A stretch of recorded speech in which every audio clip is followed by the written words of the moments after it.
What's happening, Wargamers? Welcome to another episode of the Dossier for Marvel Crisis Protocol characters. This is the show where we share our thoughts on various characters through Marvel Crisis Protocol, give you some idea on what we think about the models themselves, how easy they were to build, paint, and then of course take a quick look at their card and what they bring to the table. Now, keep in mind, these are not comprehensive thoughts on it. These are just meant to be quick overviews, give you an idea of what to expect from the character. There are lots of great discussions online that you can go and check out and get involved with and learn a lot of the deeper nuance of the characters for this game, because there is quite a bit. And of course, if you enjoy seeing these shows, they do not happen without the support of every single viewer and patron out there. If you want to support the channel, hit up patreon.com/AegisBrandStudios. $1 a month, $12 a year makes all of this possible, allows me to keep doing this content. And if we continue to grow, potentially even get more content out there. But enough of that. Today we are talking about the sensational She-Hulk, Jennifer Walters. And this is a character that I've actually liked quite a bit. In my personal opinion, I think she's probably one of the more interesting six threats as far as internal balance goes in the game. So let's take a quick look at her character here. So we're just gonna get her to focus here. So she's got a very strong character pose here. I love the fact that the muscles are very well defined. She's using the tactical rock to sort of like brace herself. She's got that giant girder being held above her head. All of it just works really well. For an otherwise static pose, I think there's actually quite a bit of dynamic aspect to it. There's really good motion using her hair, just the angle of the girder and everything like that. It's really good. I actually dig this model quite a bit. I enjoy it considerably more than Hulk's model. I also like the fact that they do a really good job differentiating her size versus that of the other Hulk sizes. Which is really nice. As far as assembling, she was a breeze. There was no issues with it. The really nice thing is that it's very easy to modify this girder around and replace it with something else. I've seen lots of great conversions using cars, dumpsters, other types of debris to make it look like she's throwing all sorts of stuff. So very versatile model in that regard.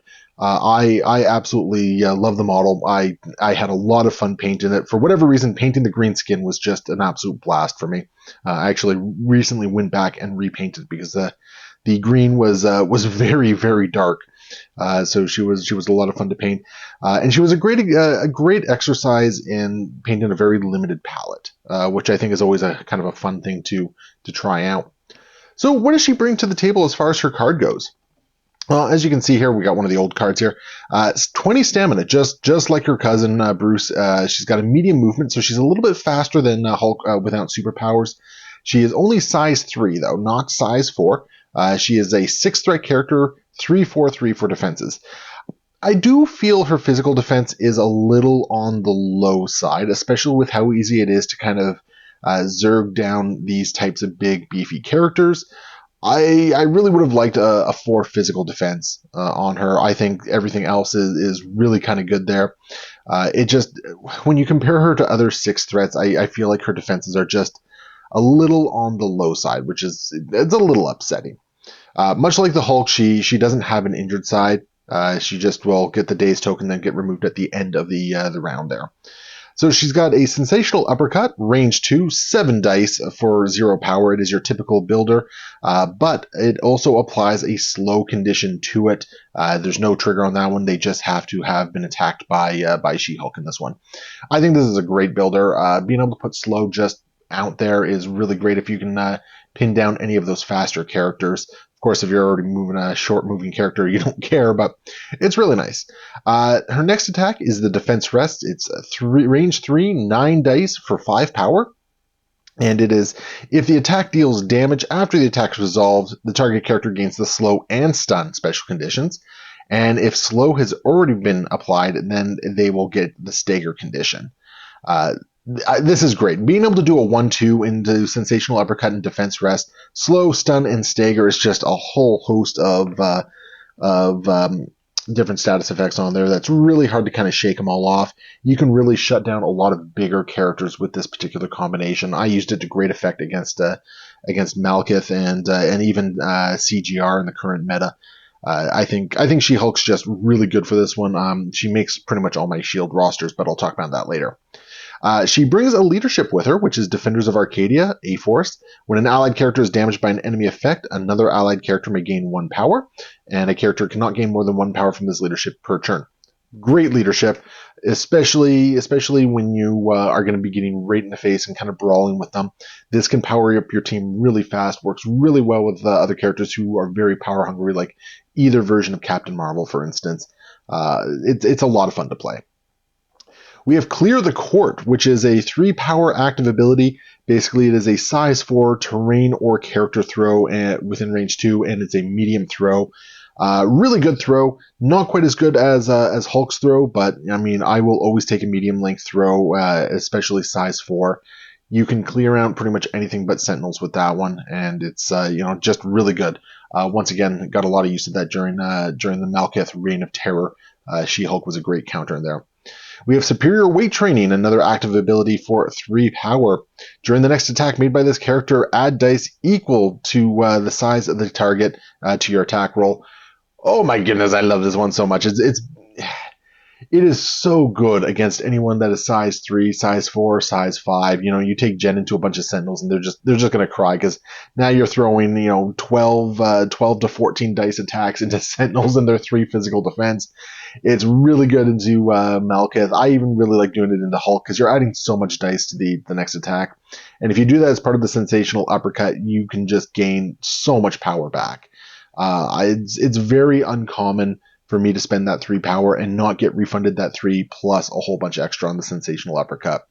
I've had some really lucky rolls as well where she's almost fully powered up from one of those attacks, which has just been fantastic. We have Legal Defense. This is a range 2 bodyguard. Once again, I really like this on She-Hulk. It's a great way of trying to mitigate the damage coming into your team, force somebody to attack who you want them to attack. And it's a great way of taking advantage of the next little bit on her card, which is Gamma Transfusion. She gains an additional power during the power phase, and then whenever she suffers damage, she can advance short. So she basically has aggressive. So yeah, by bodyguarding with Legal Defense, you can get her up the board a lot faster. It can really sneak up on a number of players. I know I've caught people off guard with this one, especially in the first half of S.H.I.E.L.D.'s leadership. And then of course she's immune to poison. So that is Jennifer Walters. That is the She-Hulk. So where do I think she goes? Obviously, she really likes A-Force. I think she's a great fit in there. Unfortunately, with anywhere where Hulk is affiliated, unfortunately, Hulk is just a better character than She-Hulk for the most part. Like I think the superior weight training and the ability to do the slow stun and stagger sometimes gives her a little bit of an edge over him. But I think generally speaking, Hulk is the better take. Where do I like her? I love her in S.H.I.E.L.D. This goes against a lot of the conventional wisdom going around the meta right now. She has made every single one of my S.H.I.E.L.D. rosters. She gets played in at least once in almost every event or tournament I go to. She is just such a great piece to bring out and take on some of those other big threats. You'll get a lot of people who say that she doesn't really do that, and you might as well splash a Hulk or a CGR or Malekith or something like that. I disagree. I think She-Hulk just fits the way I play my S.H.I.E.L.D. so well. Being able to double aggressive using her aggressive and then Nick's leadership just makes her fast beyond belief, gets them right into the face so quickly. It's not uncommon for me to have She-Hulk in a position where she's double tapping on round 1 just because of just good bodyguards. So I really like her in S.H.I.E.L.D.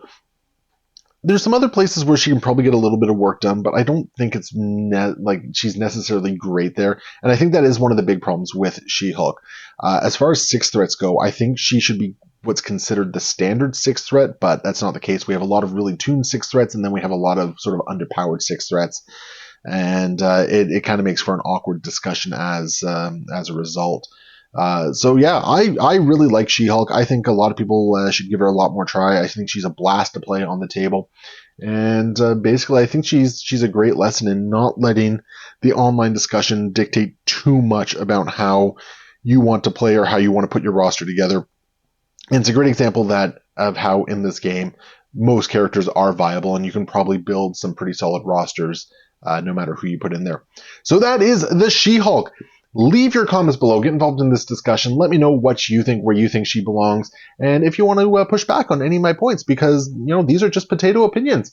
They are not meant to be the be-all, end-all. So I definitely want to hear from you. And of course, if you want to support the channel, hit up patreon.com/AegisBrandStudios. Like I said, $1 a month, $12 a year, and it helps all this content keep coming.